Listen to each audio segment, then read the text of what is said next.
waxa uu weydiiyey, wiilkaaga muxuu ka shaqeeyaa?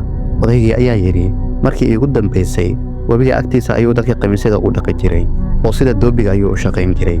Caalimkii ayaa yidhi, markii aan riyada ka soo baxay ee waagu baryey, waxa aan raadiyey wiilkii dhallinyarada ahaa. Waxaan ku yidhi, xaaladdaada ka waran?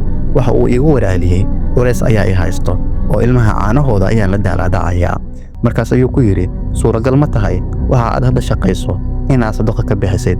Waxa uu mar kale ku waraaliyey, maya, suuragal ma aha, wayna adag tahay, wax lacagna hadda ma hayo. Markaas ayuu ku yidhi, in aad sadaqa bixisid ayaa kuu khayroon, waalidkaagana way gaari lahayd. Ninkii dhallinyarada ahaa ayaa inta baaldi biyo soo qaatay, waxa uu ku daadiyey meel webiga agtiisa oo geedo yaryar ka baxayeen. Markaas ayuu yidhi, dhirtan ayaan waraabin si aan ajir ugu helo, waalidkaygana aan ugu niyeysto. Markii uu intaas sameeyey kadib,